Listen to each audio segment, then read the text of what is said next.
Hi, I'm Gary White for Channel 6, Central Kentucky Television, and I'm here with Luke Fries at the Nelson County Extension Office. We're back again. Absolutely. Yeah. Continue February. to cook, right? That's right. Working our way through the 2020 Food and Nutrition Calendar here at the Extension Office. And it's February, so now we're going to be doing February's recipe. That's Look right. at that. Yeah, that's how it works. As you all know, or if you've been following, we're cooking through the NEP Extension Calendar. And this is another great recipe. We were just talking before the show that it's a little dreary outside, a little cold, a little rainy, and there's nothing like a little soup to maybe help cure some of those blues that you got. So Yes, make it less depressing. that's right. You said it, I didn't. But yeah, it's been dreary, and so hopefully this will pick you up if you're able to cook it. It smells nice in here. It does. Of course, I already did one pot of this just to have it ahead of time, and so it already smells good, and I've actually tasted it too. I cheated a little bit. It tastes good? And it tastes good too. So cool. We'll show you the steps for this Hearty Comfort Soup. Hearty Comfort Soup. And I haven't been very good in past shows about reading the ingredients, and so maybe we could do that. I think that helps kind of see what we've got here. So we're going to do 1 pound of ground pork. We've got that here in this bowl. You can find that at any grocery store. It's a little different than sausage. Based on fat content is the only difference. So sausage is going to have a little more fat than a ground pork. It's a little more lean. Okay. So healthier. You could always do it with sausage if you want to add a little more fat to it. Tastes better, but probably not better for you. So ground pork, and then we're going to do a tablespoon and a half of garlic powder, which Gary's got there. We're going to do 1 small onion chopped. I had a big onion, so I just did half that. If you have the small onion, that's fine too. We're going to do 4 cups of vegetable stock or broth, which we have there. I'm not going to try and lift that one. Yeah, I might spill it everywhere. You can either get cans of broth, or sometimes you can find it in like a 32-ounce container, and 32 ounces is 4 cups, so it's 8 ounces in a cup. So if you find an 8-ounce can, it's going to be 4 of those. The math. Then we have these conversion aprons if you need to good thing. Refresh your memory. Conversion's not my strong point. Our pan's getting a little hot here. Actually, why don't we do this? Let's go ahead and add that pork in here and get that browning a little bit, and then we'll continue with our ingredients because it's going to take a little while. Come on out. There we go.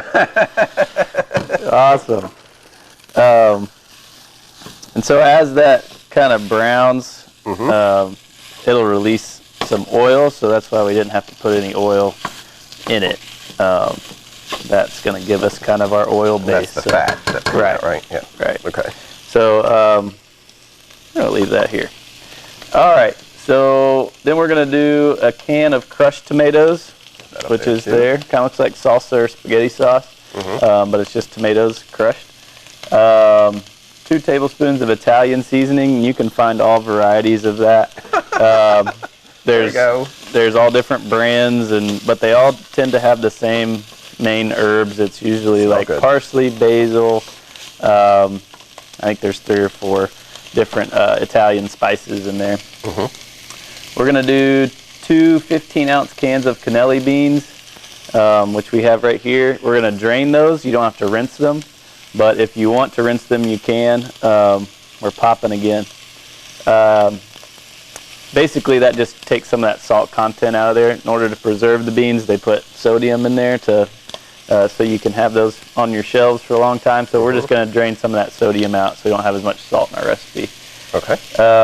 We've got 1 can of carrots drained. Again, there's our carrots. Just a can of carrots. They're already sliced. They're already soft. They're cooked. So if you like that texture to be crunchy, you could maybe do fresh carrots and then add them a little later. I like in a soup for my carrots to be cooked all the way through and soft. So, but a lot of people have different preferences. So. It adds a nice color. Yeah. And then we're going to do 3 large handfuls of kale chopped. You can get that fresh. You can also get it frozen if you don't want to deal with the fresh stuff. Today we have fresh. I just kind of took it off the stalk, chopped it up. So 3 large handfuls of those. Obviously depends on your handful. My hands are pretty small, so Won't have as much kale as maybe somebody who has a bigger hand, but really you can put as much kale in there as you want, just based on your preference. And kale is a nice leafy dark green vegetable. It provides you all those things we always talk about when we talk about those dark green vegetables. Hair, nails, skin. I need lots of kale. All those things, yeah. I guess I didn't eat it enough when I was younger. And it actually adds a nice green color too. If you see in the picture here, you can see the orange carrot, the green kale, which would be nice. Yeah, so we try to get all those colors in there. We've got green, orange, red, white. So we're doing good, and it looks very nice in the picture. Exactly. Hopefully ours looks that good when we're not dreary like the outside. That's right. Then we're gonna do a 4th teaspoon of salt and a 4th teaspoon of black pepper. Obviously, we talk about kind of cooking to your taste, but if you want to go ahead and follow the recipe and then let people add salt and pepper later, that kind of doesn't force all that salt on everybody who's eating it. So right. And for the recipe, we've already kind of started as we're going through the ingredients there. We are now sauteing our ground pork in a large stock pot. Yes. Over medium heat.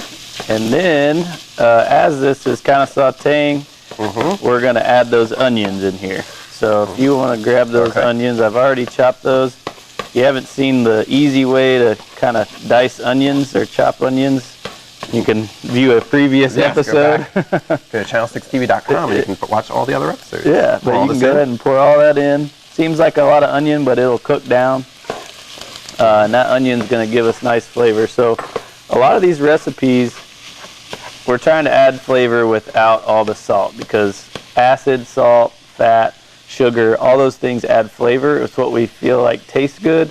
But you can achieve a lot of those desired tastes just from herbs, dried herbs, and onions and different spices and vegetables. So if you haven't tried it, adding different spices and such to flavor your foods, try that before you add a bunch of salt and stuff. So we're also going to add the garlic powder on top of this, and that's kind of going to make it smell really nice in here. And garlic powder, there's a garlic powder and then there's a garlic salt. That seems like a lot of garlic powder, but that is just dried garlic. It doesn't have any salt added, so it's just the flavor of garlic. So if you add the garlic salt, then maybe go a little light on that, maybe a tablespoon instead of 2, and then maybe don't add as much salt at the end, otherwise it'll be really, really salty. So we're going to let that brown a little bit. We can't force it to cook, so we'll kind of talk a little bit about what we usually talk about at the end of the segment, which is just the calendar and everything that it has to offer. And these are available to be picked up at the extension offices all around the area, or give us a call at Channel 6 TV and we'll get you one as well. And they do have, in addition, like every month has the recipe with it, has the ingredients, everything you need. But also at the back, I assume there is in this one too, they have the little recipe cards too for you, so you can kind of hold on to them as well, or share them and pass them around if you want to other people too. And we have copies of those, so if you want to keep that one in the back of your calendar for yourself, obviously it's in your calendar, but if you like the little tear-out card, you can keep that one. We can make copies for you here. We have copies of the recipe. So, and then a great way to access all these recipes is through the FitBlue Kentucky app.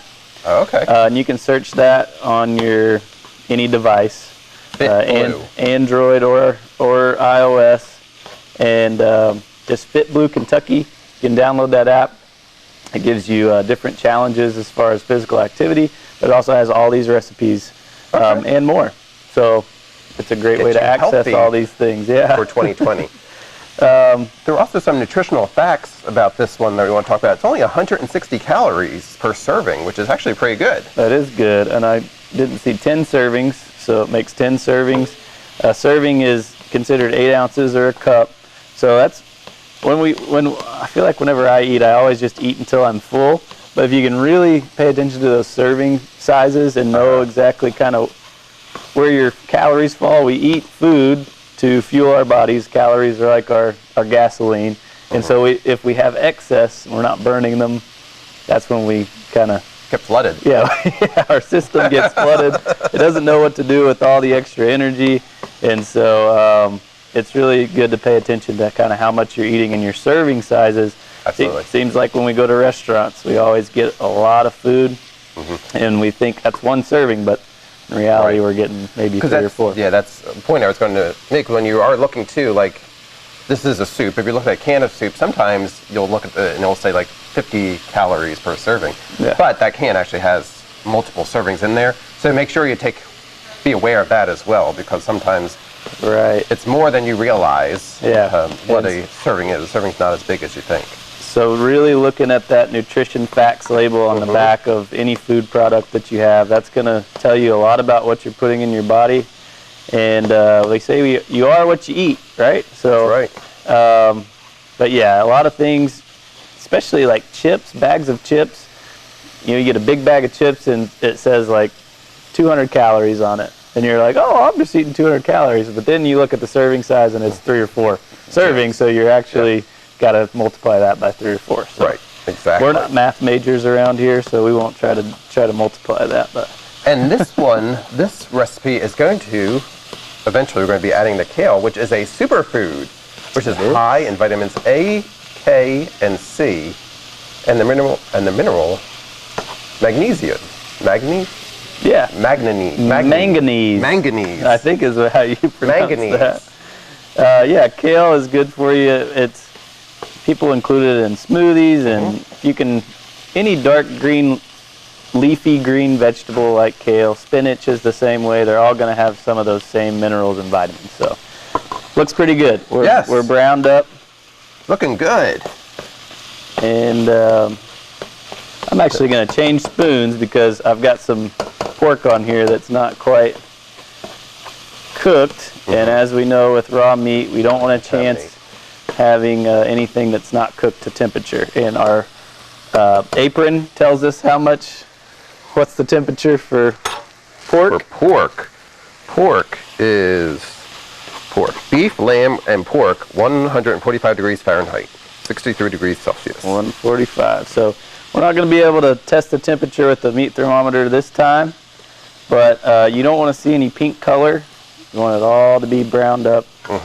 And the onions become translucent. Right? Yeah, onions could become translucent. They're going to do that a little bit when we start simmering at the end too. The more you kind of let this sit under low heat, once you've added all the ingredients, the more flavor it's going to acquire over time. A lot of times when you put this in the refrigerator and you reheat it, sometimes it's even better than it was before. All that flavorful. Yeah, all those ingredients are able to kind of sit in there together. Think we're good for the next step. And that is? We're going to add vegetable stock. So our 32 ounces, 4 cups of vegetable stock. And if you want to go ahead and carefully pour that in there. And we talked about this last video. If you add anything liquid to oil, sometimes it can splatter up on you. This time it didn't. But just be careful when you're adding any kind of liquid to hot oil. They do not mix. Perfect. And then in the second step, we're also going to add our crushed tomatoes and the Italian seasoning. It's 2 tablespoons of Italian seasoning. Let's do that one first. Which also, again, seems like a lot when you pour it in there. But since we're not adding a whole lot of salt, we're going to add that to flavor our soup. All right, and then the crushed tomatoes, you don't have to drain these or anything. It's right out of the can.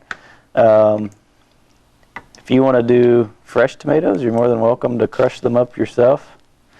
But that's a nice, easy way. As you can see, it's very easy to do. I love one-pot meals because cleanup is nothing. It's just one pot, and you could even maybe put this in the fridge and then eat on it for a week or 2. Or I guess a week, probably not 2 weeks. All right, so it says to let this simmer.